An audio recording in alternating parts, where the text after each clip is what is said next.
नमस्कार विद्यार्थी मित्रों। आज हम धोरण 9 में हिंदी में 7वां चैप्टर हम देख रहे थे, सूरदास के पद। तो आज हम देखेंगे।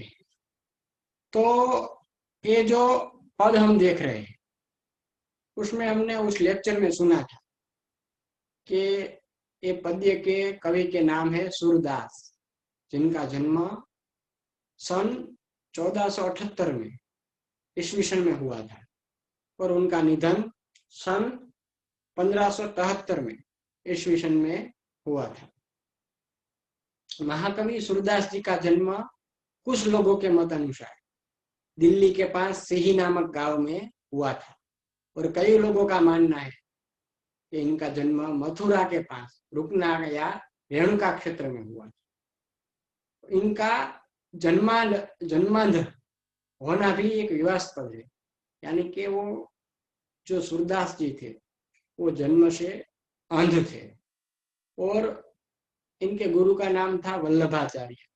वो हमने उस लेक्चर में सुना था और उन्हीं की प्रेरणा से उन्होंने श्रीनाथ जी मंदिर में श्री कृष्ण की लीलाओं के से संबंधित कुछ पदों की रचना की थी।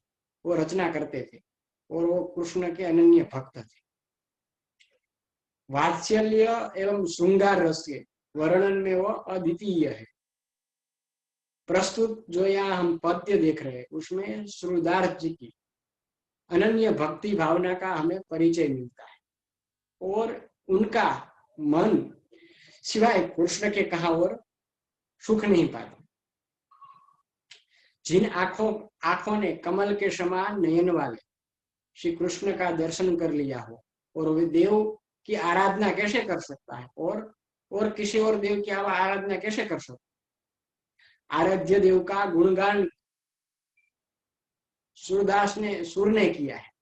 जो पद्य की रचना के समय जो सुर गाते के समय जो सुर निकलता था वही गुणगान उनका करते थे। और दूसरे पद्य में श्री कृष्ण का मनमोहक वर्णन किया है। बाल कृष्ण की चेष्टाओं के माध्यम से श्री कृष्ण बाल कृष्ण का मनोरम्य वर्णन यहाँ किया गया है। और कुछ लोगों का मानना है कि वो जो सूरदास जी थे वो भगवान श्री कृष्ण के प्रति उनकी अनन्य निष्ठा के दर्शन हमें होते हैं। और दूसरे पद्य में जो पहला पद्य है उसमें श्री भगवान श्री कृष्ण के प्रति जो उनकी अनन्य निष्ठा थी उनके दर्शन होते हैं। और दूसरे पद्य में वो घुटनों के बल चलते श्री बाल कृष्ण बाल गोपाल के अनुपम छवि का वर्णन करते हैं। ये हमने उस लेक्चर में देखा था। और ये जो विनय एवं भक्ति का ये पद्य है उसमें हमने उस समय उस लेक्चर में हमने उसका गान किया था और उनका वर्णन भी किया था कि मेरो मन अनंत कहीं सुख पावे, जैसे उड़ी जहाज पंछी फिर जहाज पर आवे, कमल नयन को छाड़ी महतम और देव को ध्यावे, परम गंगा की छाड़ी पियासो दुर्मति कूप खनावे, जिही मधुकर अंजुब रस चाख्यो क्यों करेल फल भावे, सूरदास प्रभु काम धेनु तजी छेरी कौन दुल्हावे। कि यहाँ जो अनंत शब्द का हमने वो शब्दार्थ भी किया है। उसमें अनंत यानी कि अन्यत्र, कमल नयन यानी कि कमल के समान। उस लेक्चर में इनका शब्दार्थ हम देख चुके हैं, फिर भी यहाँ थोड़ा हम रिपीट करते हैं। यानी कि नेत्र वाले श्री कृष्ण, कमल नयन यानी तो महतम यानी कि महिमा, और परम यानी कि श्रेष्ठ, और छाड़ी, यहाँ छाड़ी शब्द लगाया हुआ है। छाड़ी महतम और देव को ध्यावे, छाड़ी यानी कि छोड़कर, और पियासो परम गंगा को छोड़ी पियासो दुर्मति कूप खनावे, प्यासो यानी कि प्यासो, और दूरमती यानी कि मूर्ख, वो हम जानते हैं। कूप यानी कि कुआ, कूप यानी कुआ। और खनावे, यहाँ लिखा हुआ है प्यासो दूरमती उप खनावे। खनावे यानी कि एक कंटीला, ये खनावे है वो एक खुद गावे, इसका अर्थ है, खनावे का अर्थ है खुद गावे,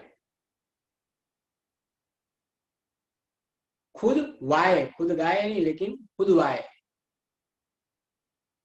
खना खनावे यानी कि खुद वाए। और मधुकर, जी मधुकर अंजुब रज चाख्यो, क्यों करेल फल पावे। मधुकर यानी कि भौरा, अंजुब यानी कि कमल, चाख्यो यानी कि चख लिया हो, करेल यानी कि एक कंटीला पौधा जिनको हम करेल बोलते हैं। कामधेनु, देवलोक की गाय जो सब इच्छाएं पूर्ण करती है, वो गाय का नाम है कामधेनु। और छेरी यानी कि बकरी। ये जो हमने उस लेक्चर में इनके बारे में सुना था, मेरो मन अनंत कहाँ सुख पावे, सूरदास जी इसमें कहते हैं कि मेरा मन श्री कृष्ण के सिवाय और कहीं सुख नहीं पाता।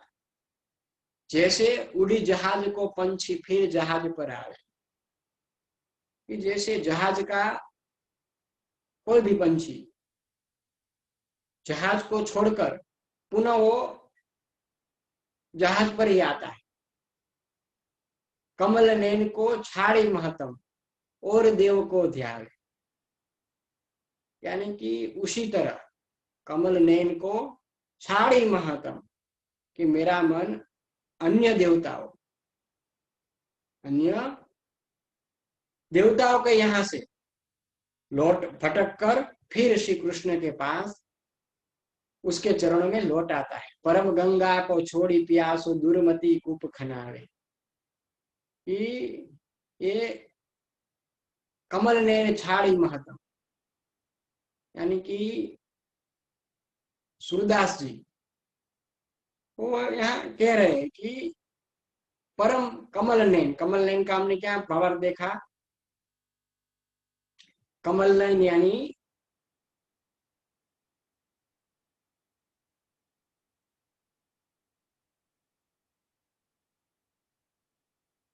कमल के समान, कमल के समान नेत्र वाले श्री कृष्ण। तो बोल रहे कि कमल नैन की छाड़ी महतम, यानी कि श्री कृष्ण को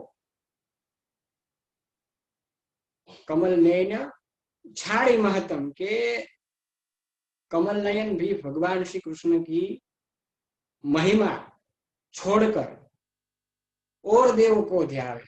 और अन्य किसी देवताओं का मेरा ध्यान कैसे लगता है, कैसे लग सकता है, ऐसा कह रहे हैं कि परम गंगा को छाड़ी प्यासो दूरमती कूप खनावे। कि यदि कोई प्यासा व्यक्ति, कोई जिनको प्यास लगी हो, वो गंगा को छोड़कर अपनी प्यास बुझाने के लिए कुआं खुदवाए तो उसे मूर्ख कहा जाए। परम गंगा को छाड़ी प्यासो दुर्मति कूप खनावे, दुर्मति यानी कि मूर्ख, कूप यानी कूप खनावे यानी कि खुदवाए। तो जैसे परम पवित्र गंगा को छोड़कर वो प्यासा व्यक्ति कुआं खुदवाए, जिही मधुकर अंजुब रग चाख्यो, क्यों करेल फल भावे। कि जिसे भोरे के भोरे ने कमल के समान कमल रस का स्वाद चख लिया हो, उसे करेल का रस कैसे अच्छा लगेगा।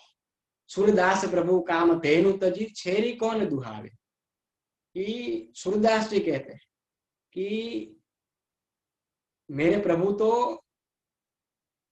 कामधेनु, वो कामधेनु का हमने बारे में सुना, जो देवलोक की एक गाय है, जो सब इच्छाएं पूरे करने वाली गाय होती, वो कामधेनु के समान है मेरे। सूरदास जी भगवान श्री कृष्ण के बारे में कह रहे हैं कि वो मेरे प्रभु है, वो कामधेनु के समान है, सब इच्छा पूरी करने वाले हैं।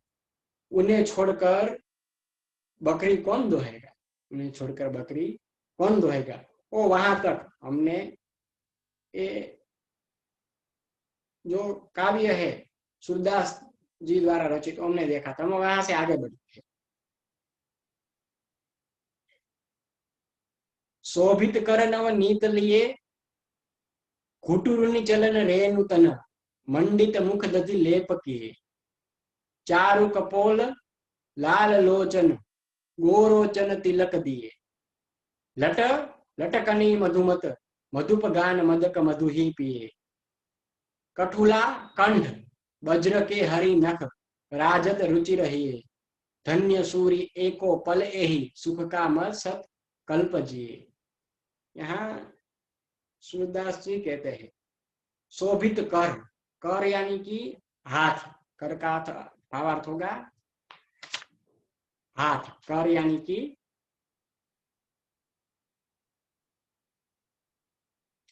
हाथ, कर का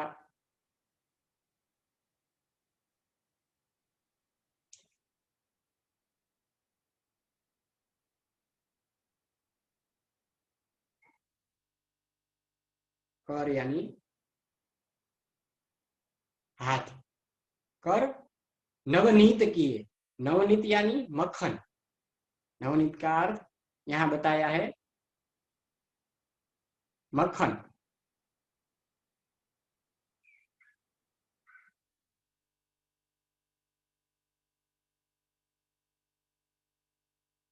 नवनीत, नवनीत यानी मक्खन, मक्खन लिए खुटरुनी, चलन रेणु, रेणु यानी रेत, धूल जिनको हम बोलते हैं रेणु, यानी कि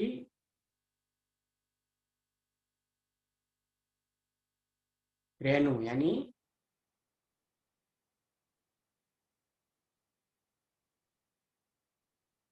धूल,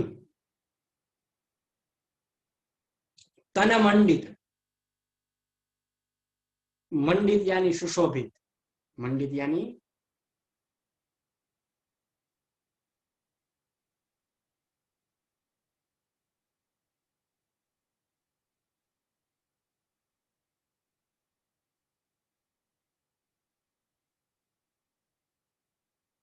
मंडित यानी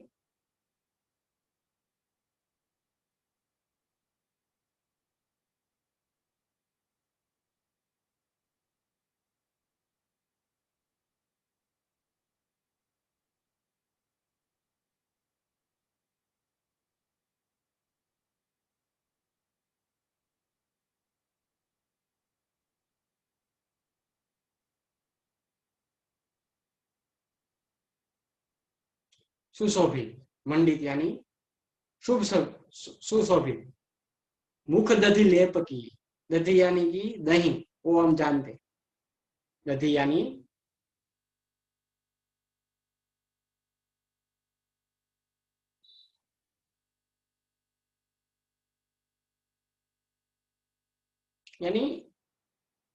दधि यानी दही, लेप किए, चारु कपोल, चारु यानी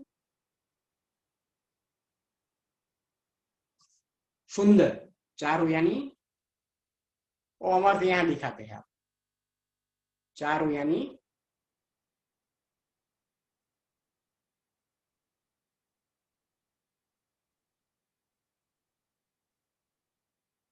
सुंदर, चारु यानी सुंदर, कपोल लाल लोचन, कपोल यानी गाल, वो हम जानते हैं, कपोल यानी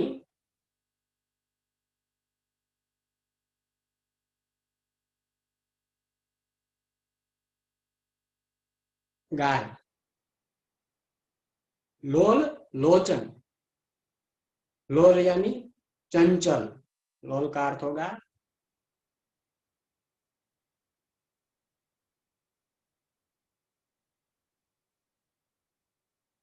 चंचल। लोल लोचन यानी नेत्र यानी आंखें।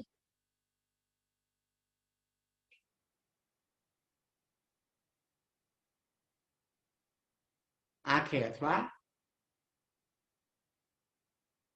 नेत्र। गोरोचन तिलक दिए। गोरोचन यानी मस्तक पर तिलक करने का एक पीला द्रव्य होता है, जिनको हम गोरोचन बोलते हैं। तिलक दिए लट लटकनी मनुमत। लट लटकनी यानी कि लट यानी कि सिर के बालों का एक गुच्छा होता है, जिनको हम लट बोलते हैं। वो लट लटकनी मनुमत मधुने गन मादक मधु ही पिहे।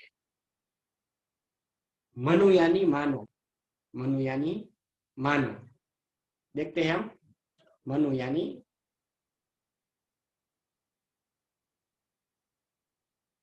मानो। मत यानी मस्त। मत यानी मस्त। मधुपगन मादक मधु ही पिए। मधुप यानी भोरा। मधुप के आगे हमने मधुकर वो हमने वहां देखा था, यानी कि भोरा। गन मादक मधु ही पिए। कंठ कठुला कंठ। कठुला यानी चांदी की चौकिया, जिनको हम कठुला बोलते हैं। जो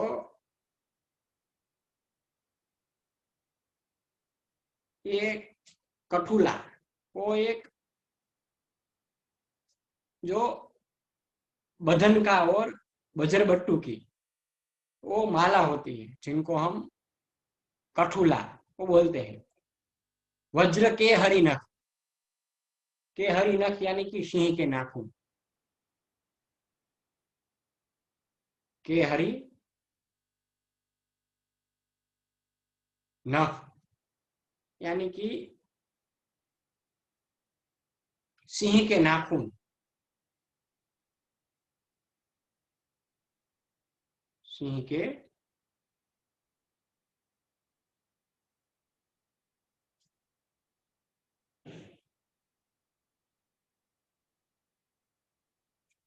नाखून, जिनको हम के हरिनख।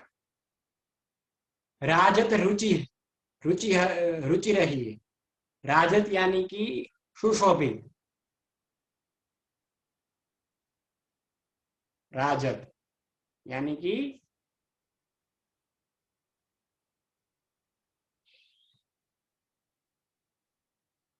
सुशोभित।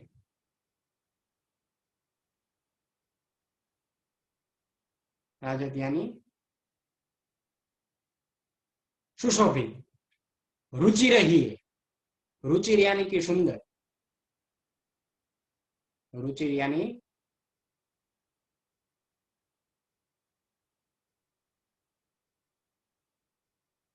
सुंदर। धन्य सुर एको पल एही। एही यानी कि यह। का सत कल्प कीजिए। सत यानी सत यानी कि 100। सत यानी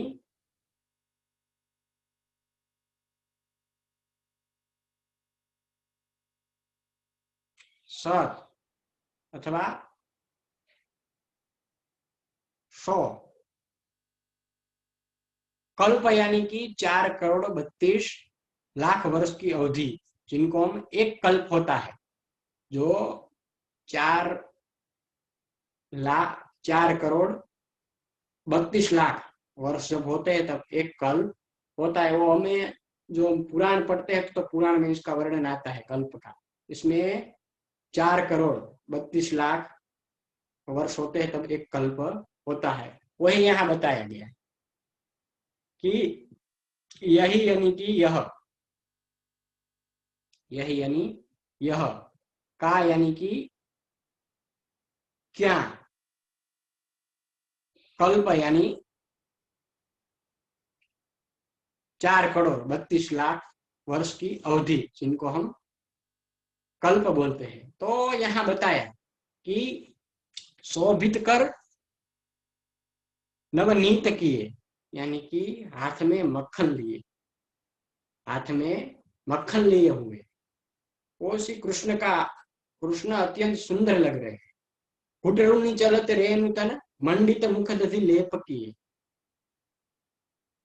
कि वे अपने घुटनों से, घुटनों के बल पर चल रहे हैं। घुटरुनी चलत रेणु, रेणु यानी कि धूल, वो अपने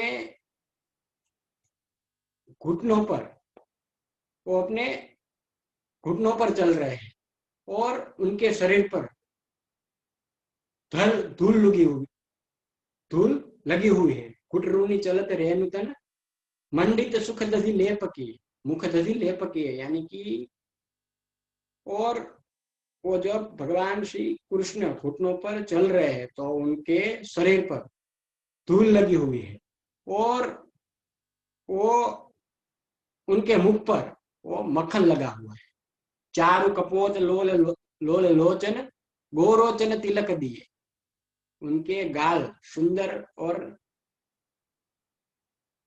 नेत्र चंचल है, उनके गाल सुंदर और नेत्र, लोल लोचन गुरुचन तिलक दिए, यानी कि उनके माथे पर गोरोचन यानी कि तिलक लगा हुआ है। ये भगवान श्री कृष्ण के वर्णन कर रहे हैं, भगवान कृष्ण कैसे लग रहे हैं। लट लटकनी मधुमत्त मधुगन मादक मधु ही पिए, उनके सिर के दोनों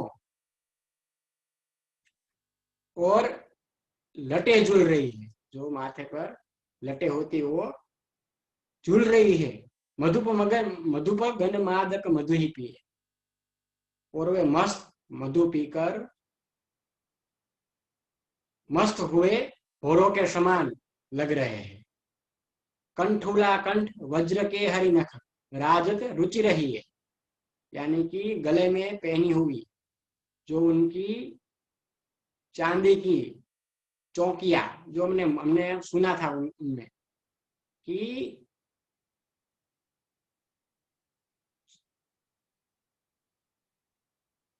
जो वज्रबट्टू की माला हमने कहा था, वो यहाँ कह रहे मधुक मानक मगन मादक मधु ही पिए, यानी कि उनकी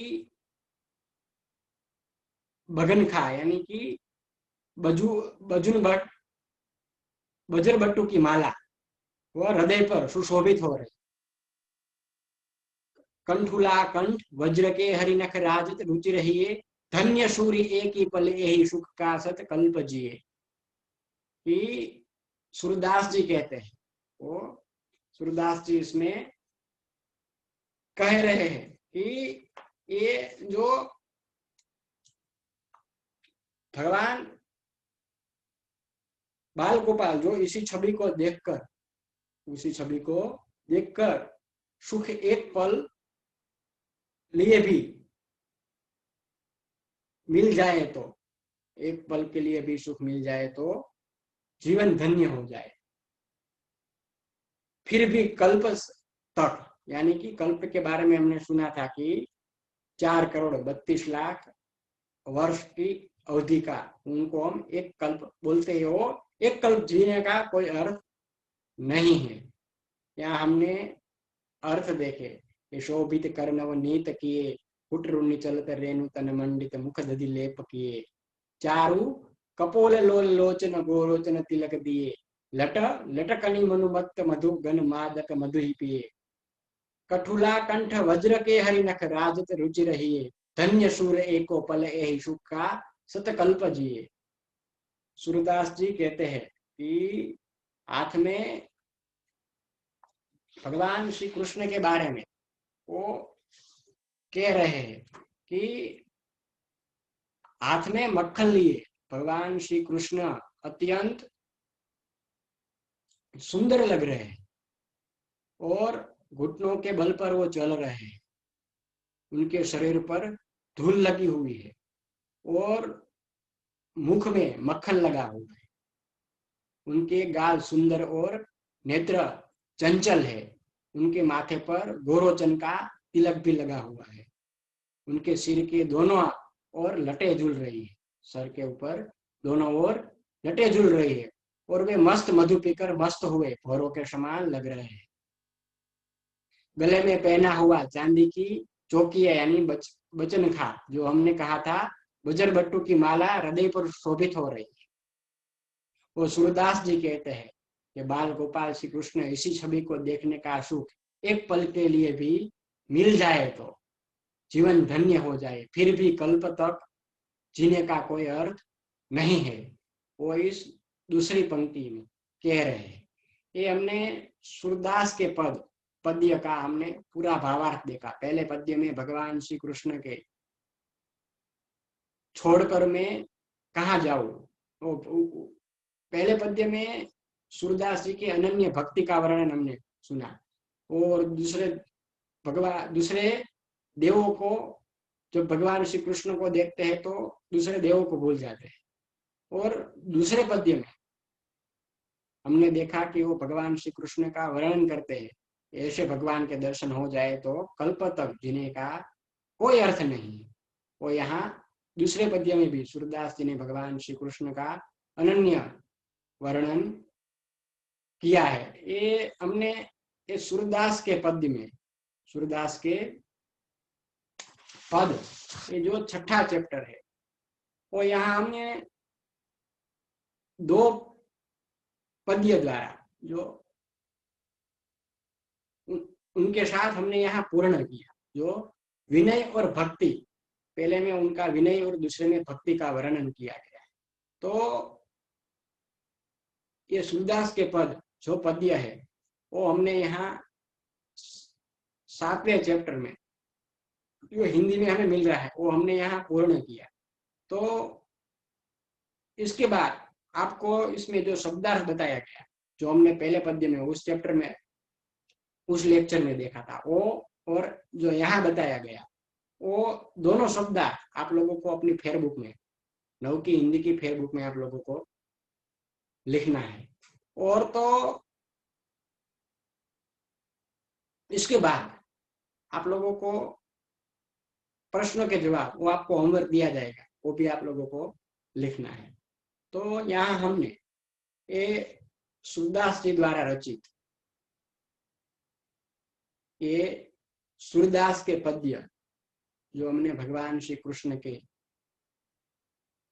जिसमें पहले पद्य में उन्होंने उदाहरण दिए कि जैसे प्यासा व्यक्ति गंगा को छोड़कर कुआं खुदवाए तो मूर्ख कहलाएगा, दुर्मति कूप खनावे जी मधुकर अंजुब रच चाख्यो क्यों करिल फल पावे।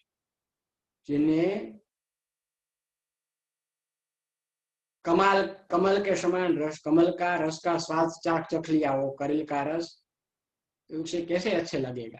सूरदास प्रभु काम धेनु तजी छेरी कौन दुहावे, कि सूरदास जी कहते हैं कि जो मेरे प्रभु, तो भगवान श्री कृष्ण को कह रहे हैं कि मेरे प्रभु तो कामधेनु है, तो कामधेनु के समान है, तो उन्हें छोड़कर मैं बकरी को कैसे दूंगा, वो ऐसा कह रहे। और दूसरे में उन्होंने कहा कि कंठुला कंठ वज्र के हरि नख राजत रुचिक रहिए, धन्य सूर्य एको पल यही सुख का सतकल्प जिए, कि जो बाल गोपाल की छवि को देखने का एक पल के, जो जिसमें उन्होंने वर्णन किया कि ऐसे भगवान श्री बाल कृष्ण के देखने का एक पल के लिए भी, अगर पल के लिए भी मिल जाए, एक पल भी मिल जाए तो जीवन धन्य हो जाए, फिर तो एक कल्प जीने का कोई अर्थ नहीं है। एक कल्प यानी कि 4,32,00,000 वर्ष, जिनको एक कल्प होता है, वो हमें यहाँ देखा। तो यहाँ जो शब्दार्थ दिखे, और आप लोगों को एक और होमवर्क में, ये जो यहाँ सूरदास के पद्य में सूरदास का परिचय भी आप लोगों को अपनी फेयरबुक में लिखना है। जो हमने देखा था, उनका जन्म कहाँ हुआ था और उनका ईस्वी सन में कौन से में उनका जन्म हुआ था और उनका निधन कब हुआ था, और इसमें भगवान श्री कृष्ण का जो वर्णन उन्होंने किया वो सब आप लोगों को उनके परिचय में, सूरदास के परिचय में, सूरदास जी के अगर आपको कुछ और ज्यादा परिचय उनके बारे में मिले तो आप लिख सकते हैं, इसमें कोई बाधा नहीं है।